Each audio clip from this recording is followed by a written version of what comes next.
It has been doing this for the past several days, which is why there has not been any videos to speak of, but we will be trying to go to the range this Wednesday while the National Circus goes on.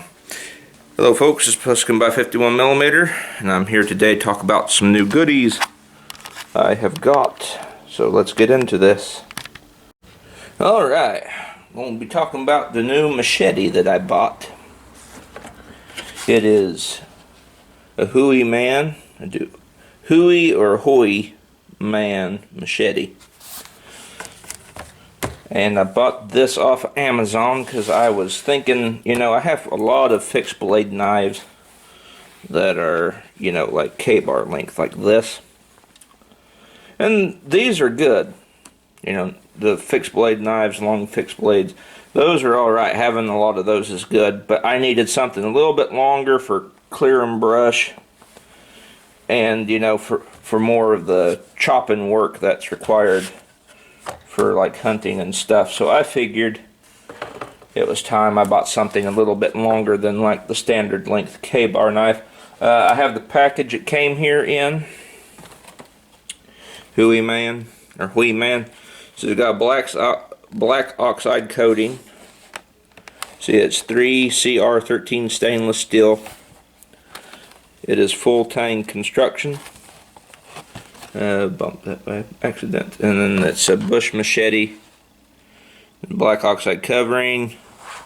3CR13 stainless steel. It's a 15-inch blade, full tang construction, and no slip H grip handle. And then the sheath is a nylon sheath, reinforced interior with a removable belt loop. Yep. So I'll get this out and let you all see it. Let me move this bike out of the way. Kind of cramping me up over here. Alright, so I'll get this dude out. It's a nice machete. I've had him out already, kind of, held him in the hand and stuff. Move the sheath out of the way.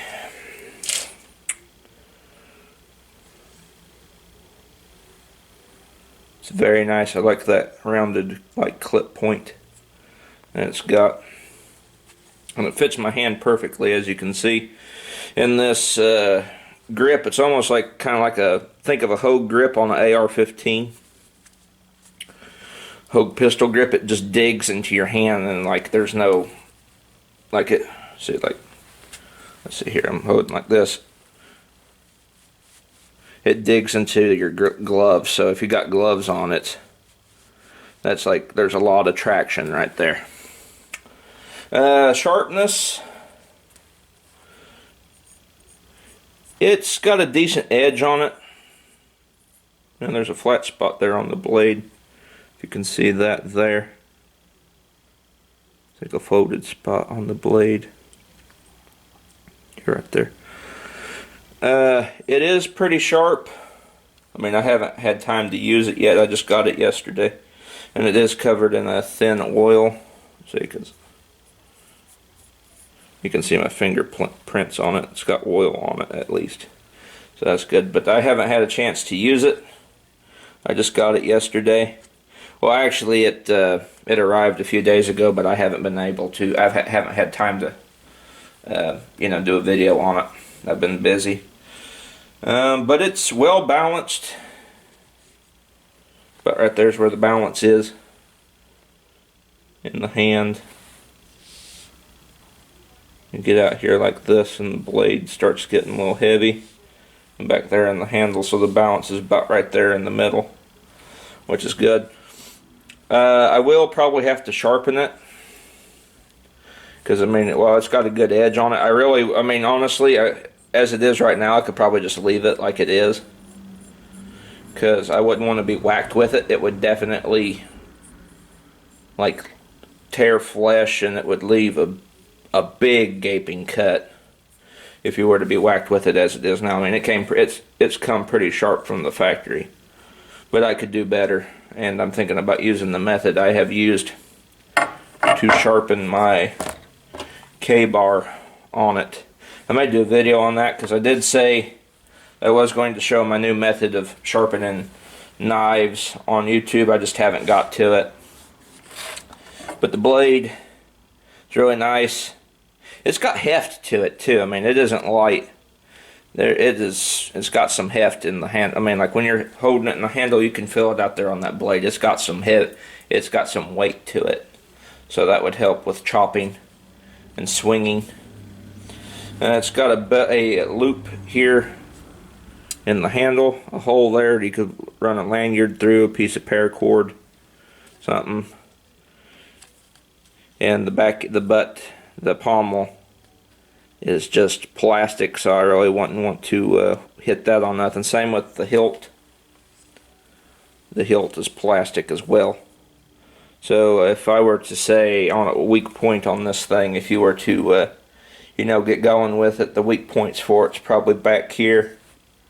And this, they did say it's full tang, so the blade goes down into the handle, but the handle doesn't feel like it's up to par with the rest of the blade. But that's alright, because I mean, as long as you're not intentionally, when you're chopping, whacking it, like say this is what you're cutting and you're missing all the time, whacking it right there on the hilt of the machete, you should be good to go. So that's my new Hooyman machete. I'll sharpen him up and use him for a little while like I have my other knives, and come back about maybe a year from now and do my first, well, not really my first impressions, just kind of give like a 1 year in review like I did my USM Mark 1. It's really nice. I'm going to sharpen it up and see how well it holds an edge. See if I can get that dude sharper, because right now it is pretty damn sharp, but I want to see if I can get it sharper than this.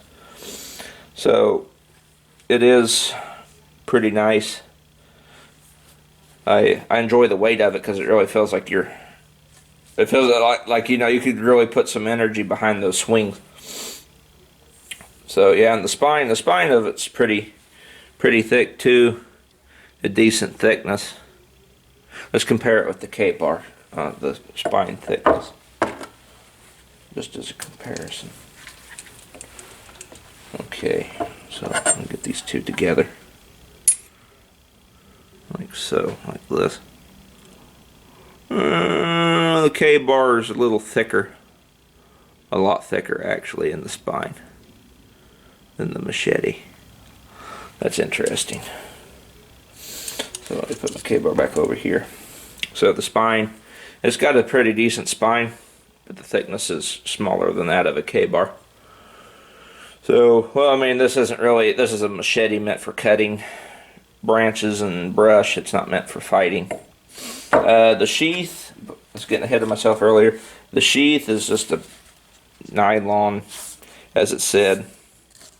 We'll have to definitely see how this dude holds up, because I've had other long-ish style knives in the past. In fact, I still have one in there by my gun locker. Inside, it's like a machete. It's kind of like a machete like this, but it was sold as a sword, and it had a nylon sheath such as this as well. And after a few years, the blade started going through the sheath and ripping holes in it. Now, albeit this is more curved. This is more curved than the other, sword I got. This is more curved and not as pointy, so I don't think it would probably jab into it as bad, because see, it's pretty rounded. It's almost kind of like a sheep's foot type of curve up through here. So I don't think it will. That probably won't. I don't know. We'll have to see. But I'm making prediction that with it being that rounded there and the point being that shallow up here at the top, it probably won't be punching a hole or stabbing into the sheath as badly as it did the other one. But this is one of those type of sheaths where after like a year or two, you're going to end up having to start duct taping the bottom of it, which is fine. Anything to keep it going. It does have the retaining strap up here. It's just a simple clip on, like so. You just put them together with around the handle and click them in. Let me get that back open. And the belt loop too has clips, as you can see. You just open them up and you run your belt through, or you could run your belt through with it closed as well, or you could bring this up and around through your belt and then clamp it down, whichever way you prefer. But already looking at this thing, I already see like I already mentioned, the weak point of the blade eventually punching its way through the sheath at the bottom. But this right up here,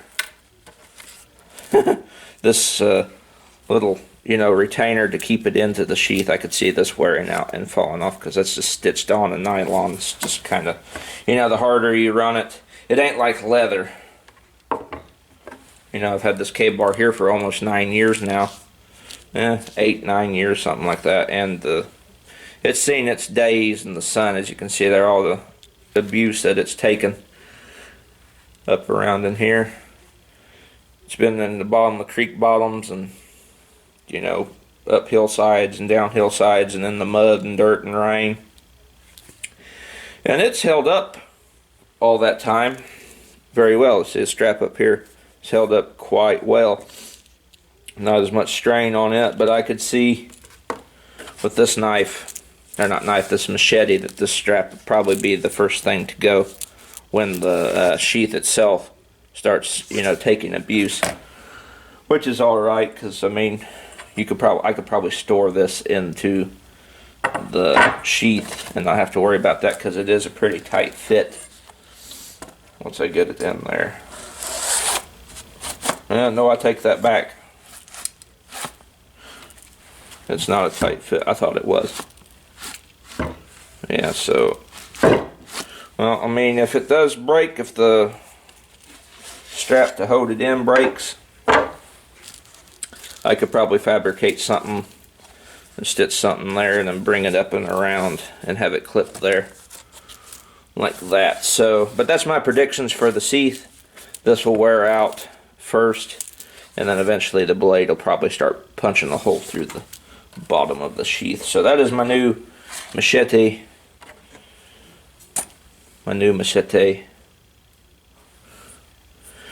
I saw it on Amazon, couldn't pass it up. I think it was like $19.25 plus shipping. So I will be I'll be using this dude out in the field, and about a year from now I'll give my impressions on it and see how well it held up. A 1 year in review. In other news, I found, here, let me move the old Hooyman. I'm going to start calling this thing K-bar because everything becomes a K-bar after a while.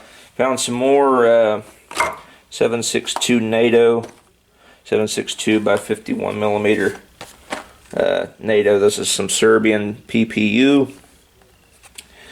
M80 ball, 145 grain. Full metal jacket. I have shot this stuff previously out of my M1A. It's been a couple years ago. 7.62 by 51 PPU out of Serbia, southeastern Europe. Serbia makes some good stuff, but yeah, I found 2 boxes of this at a gun store out of town. And he had all sorts of stuff up there. He had CZs, he had a big old DSA SA58 FAL up on the wall. That thing was nice. I think he only wanted $12.50 for it. I would have bought it if I had the moolah, but I was more interested in ammo. And these were the last 2 boxes of 7.62 NATO that he had in there. So I bought them because I need more 308 for my M1A, so I figured why not. But yeah, I don't know if I'll shoot these or not, but I did manage to buy these were the first 2 boxes of 7.62 NATO 308 I have seen since at least July anywhere. I mean, I may have found a few.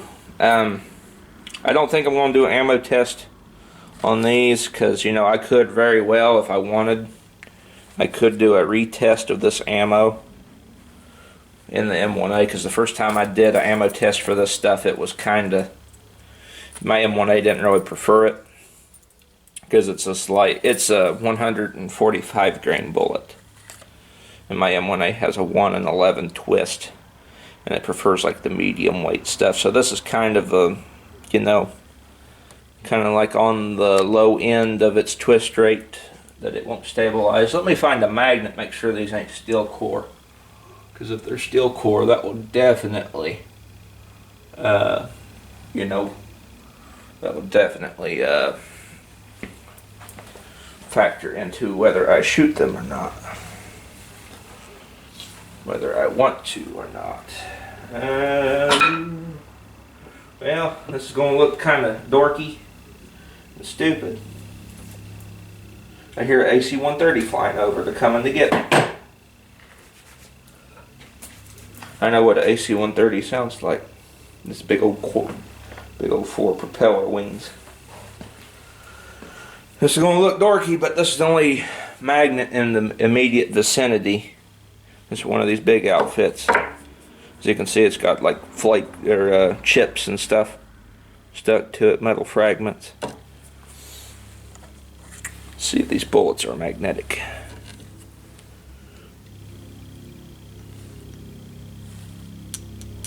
Nope. You guys should be able to hear the AC-130 flying over now.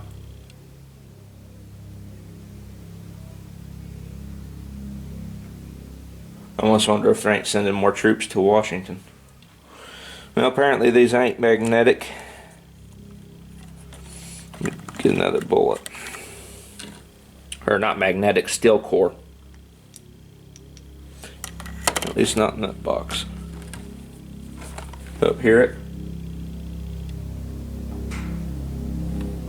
Big old AC-130 flying over. I know what they sound like. I spent a week down in Florida near one of them Air Force bases. They are.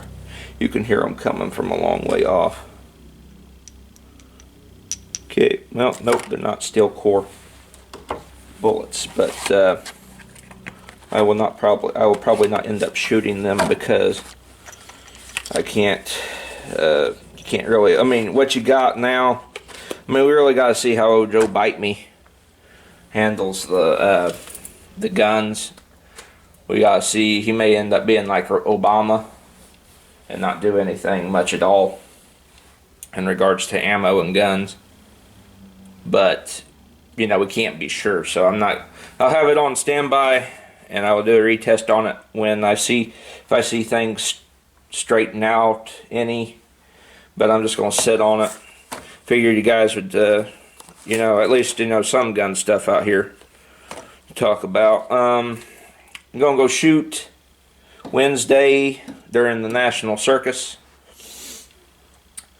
But then after that, I'm not sure, because the weather demands, because it's snowing season and cold. And you got to see what the politics of everything shape out to be. Probably go plinking with 22s from then on, but just gotta see how it goes. If it don't look like they're gonna do anything on guns, you know, and it was all talk, you know, no problem with firearms. I'll be out shooting when ammo gets back into the swing of things. When they because you know, the ammo companies have been saying that it's that it'll probably be somewhere middle of 2021 this year, maybe the beginning of 2022, before ammo gets situated back out. But in the meantime, if things don't straighten out, it'll probably be more blade knife-based content that I will do. And maybe video game stuff. I've been thinking of like doing stuff with movies too, just that way I have some content up, because you know, I can't go afford to blast my ammo reserves up, and it sucks, but that's just where we're at. Well, anyway, guys, it's been Pliskin by 51mm. I'll see you guys all in the next video.